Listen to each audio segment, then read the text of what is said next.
paz do Senhor Jesus. Eu sou o aluno Rafael de Lima Ferreira. Eu sou aluno aqui da Faculdade Unicesumar do Polo de Campinas. Eu estou cursando o curso de Bacharel de Teologia.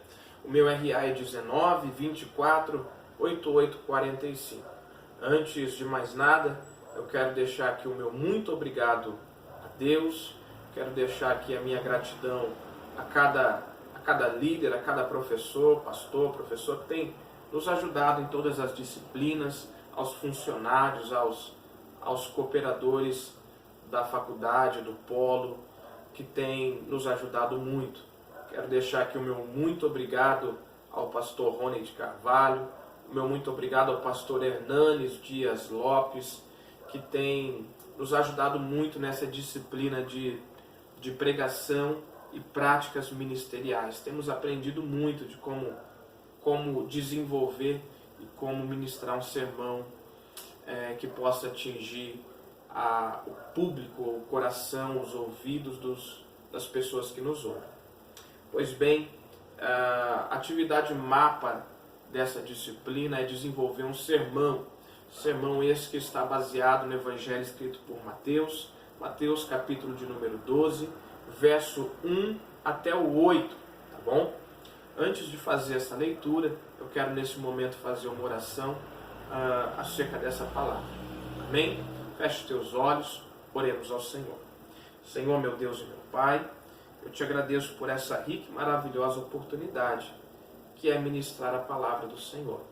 Senhor, que aquilo que eu venha falar nesse momento seja exatamente aquilo que o texto está dizendo, Senhor. Eu não venha falar nada de mim mesmo, que eu não venha falar aquilo que penso, aquilo que imagino, mas que eu venha explanar apenas aquilo que a Tua palavra está mencionando.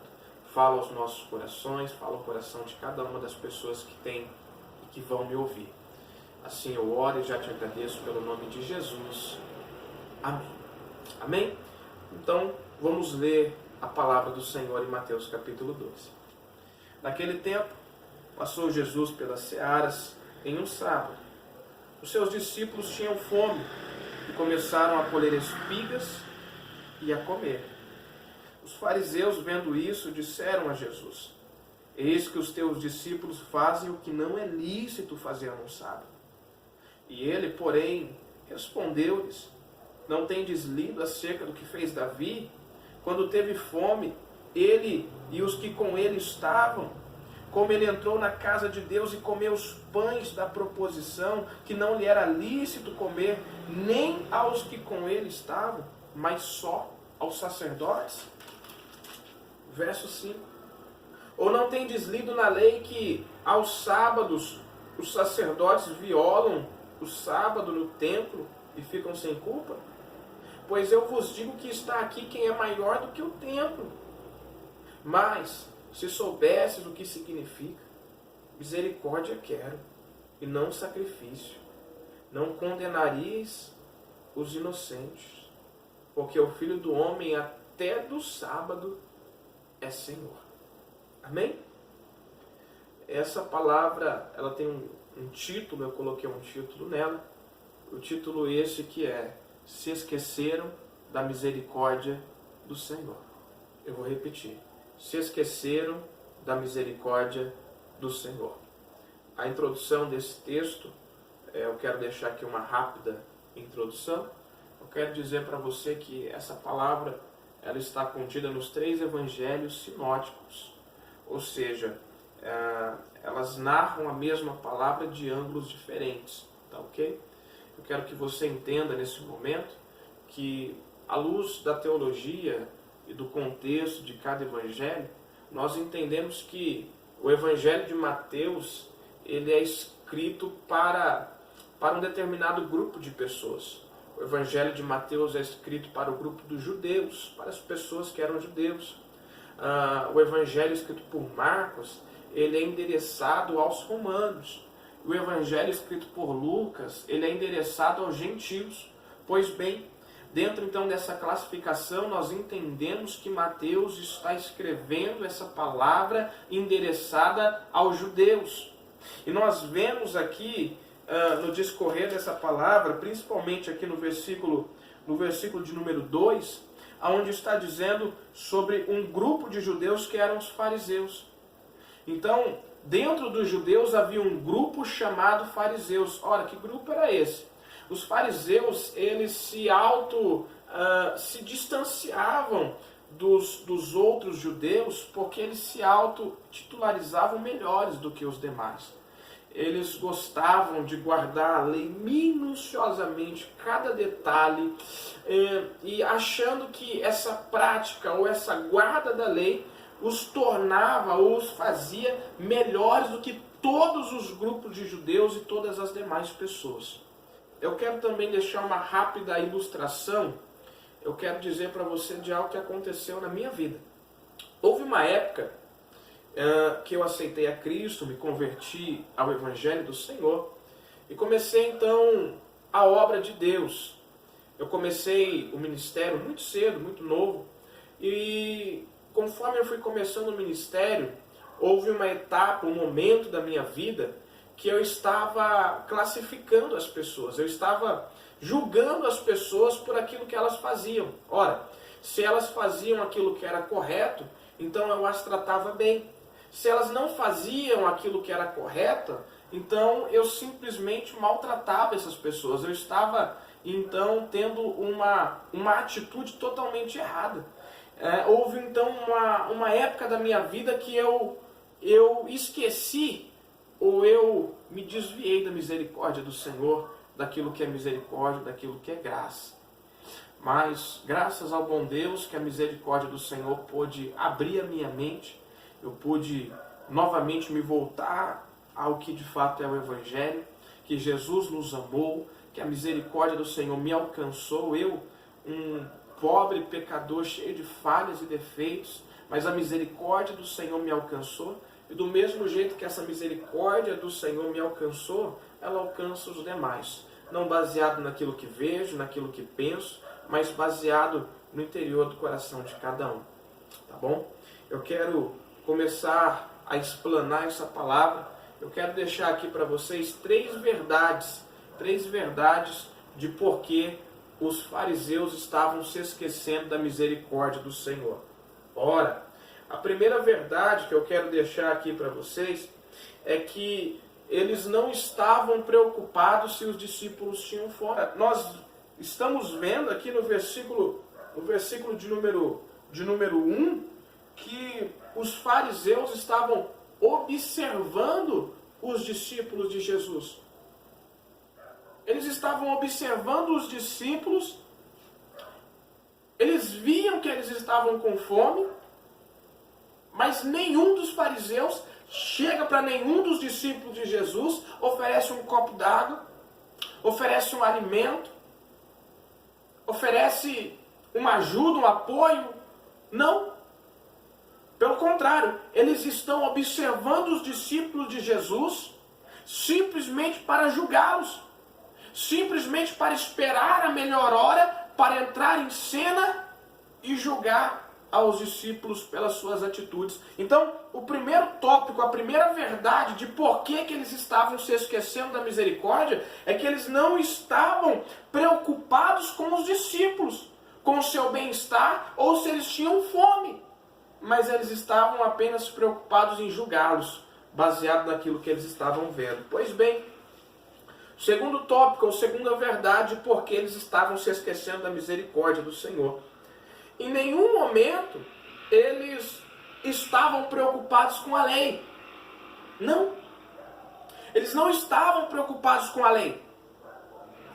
Porque a Bíblia diz em Deuteronômio, capítulo de número 23, o verso 24 e 25, a Bíblia é bem clara na lei do Senhor, que se qualquer pessoa estivesse passando por uma vinha, no verso 24 está dizendo, estivesse passando por uma vinha, em alguma plantação cuja não era sua, estiver passando por alguma plantação de vinha, essa pessoa ela tinha toda a liberdade para estar estendendo a sua mão e pegando, então, da vinha, da plantação, da uva daquela vinha. O que essa pessoa não podia fazer era colocar no seu cesto Isso não. A pessoa não podia trabalhar, mas a pessoa podia se sustentar, ela podia comer. O verso 25 vai dizer que se uma pessoa estivesse passando por uma plantação de espiga, de milho, essa pessoa ela tinha toda a liberdade para poder pegar com a sua mão e comer da espiga de trigo, melhor dizendo, perdão. Então essa pessoa ela podia ter toda a liberdade para comer dessa espiga de trigo. O que essa pessoa não poderia fazer? Pegar sua foice e colher aquilo. Isso a pessoa não podia fazer. Mas comer, se alimentar, poderia, tem toda a liberdade para isso. Deuteronômio capítulo 23, versos 24 e 25 vai nos relatar isso muito bem. Mas os fariseus não estavam preocupados com a lei. Os fariseus estavam preocupados apenas com uma coisa, o que é? Julgar, condenar aqueles discípulos de maneira que atingisse Jesus. Eles estavam simplesmente preocupados em julgar, em condenar quem Jesus, quem Deus não havia condenado. Terceira verdade, eles se esqueceram da misericórdia porque eles não estavam preocupados com o fato de ser sábado. Não tem nada a ver. Embora o argumento deles é que não poderia Jesus e os discípulos comer da espiga de trigo porque era sábado, embora o argumento deles era esse, mas eles não estavam preocupados com o fato de ser sábado, não. Não estavam. Eu vou explicar para você por que eles não estavam preocupados com o fato de ser sábado. Ora, baseado naquilo que Jesus ele começa a dizer, nós vamos ver aqui no versículo de número 3, que diz assim, ó, ele, Jesus, né, respondeu-lhes, não tendes lido acerca do que fez Davi, quando teve fome, ele e os que com ele estavam? Jesus vai dizer que Davi, ele entra no templo e ele come dos pães da proposição. O que são esses pães da proposição? Os pães da proposição, eles são conhecidos como pães da presença, que ficava numa mesa onde era dedicado à presença de Deus. E todos os sábados, os sacerdotes vinham com 12 pães frescos, onde colocava sobre a mesa e comia daqueles pães que já estavam ali ficando envelhecidos. Mas somente os sacerdotes tinham a autoridade, a autonomia para comerem desses pães. Mas a Bíblia relata que nesse dia não foi os sacerdotes que comeram desse pão. Sabe quem comeu desse pão? Foi Davi e os que com ele estavam. E Deus agiu de misericórdia para com eles. Deus não condenou Davi, nem muito menos seus amigos, porque Deus viu que havia fome sobre eles. Deus não condenou, Deus queria o quê? Misericórdia. É isso que Deus quer. Aqui no versículo de número 5, nós vemos também uma outra resposta de Jesus. Jesus está mostrando para os fariseus que o que ele quer é misericórdia. Jesus está fazendo com que eles lembrem da misericórdia. Lembre da misericórdia. O versículo 5, Jesus está dizendo assim, fariseus, ó, não tendes lido na lei que aos sábados os sacerdotes violam o sábado no templo e ficam sem culpa? Que tipo de violação que Jesus está falando aqui? Jesus está falando assim que os sacerdotes no sábado, de vez eles estarem descansando, fazendo leitura da palavra, oração, eles estavam trabalhando no templo. Eles estavam sacrificando, eles estavam ministrando, eles estavam sacrificando pelos pecados de outras pessoas, eles estavam trabalhando num dia de sábado. E Jesus não os condenou. Porque o que Jesus quer fazer com que os fariseus se lembrem é da misericórdia. Jesus está fazendo tudo isso para que os fariseus se lembrem da misericórdia. Eu quero misericórdia, diz o Senhor. Pois bem, eu já quero estar aqui entrando na conclusão E a conclusão aqui dessa palavra é que Jesus, ele requer misericórdia e não sacrifício. A conclusão dessa palavra é que Jesus está aqui deixando uma lição aos fariseus, que a misericórdia do Senhor ela é acima do julgamento, ela é acima da condenação humana. Sim, a misericórdia do Senhor. Ele está dizendo que a misericórdia do Senhor ela é acima de tudo isso. E essa misericórdia que Deus ele teve com Davi, ele teve com os sacerdotes do templo, essa mesma misericórdia que ele teve, ele quer deixar de exemplo para que os fariseus e também a cada um de nós venhamos ter essa mesma misericórdia. Eu quero fazer aqui a aplicação em nossas vidas, baseado nessa palavra que Jesus nos ensina. A aplicação essa dizendo a você, não julgue. Não julgue baseado naquilo que você pensa pelo seu próprio achismo. Não julgue baseado naquilo que você vê, simplesmente. Não julgue. A aplicação dessa palavra é, não julgue. Não julgue, não condene ninguém. Porque Deus não condenou Davi quando comeu dos pães da proposição. Pois Deus não condenou os sacerdotes quando estavam a ministrar, a trabalhar no dia de sábado. Deus não condenou ninguém. Por que os fariseus estavam condenando? Então a aplicação dessa palavra é, não julgue, não condene, mas haja de misericórdia. Porque diz o Senhor, misericórdia quero e não sacrifício. Diz o Senhor, eu sou maior do que o templo. Eu sou o Senhor do sábado. Sabe o que o Senhor está dizendo? Eu sou o Rei dos reis. Eu sou o Rei dos seis e Senhor dos senhores. E eu sendo Rei dos seis, Senhor dos senhores, eu sendo maior do que esse templo, eu ajo de misericórdia. E por que vocês estão sendo diferentes? Deus abençoe a cada um de vocês. Fiquem com essa palavra. Eu deixo aqui o meu muito obrigado. Em nome de Jesus. Amém.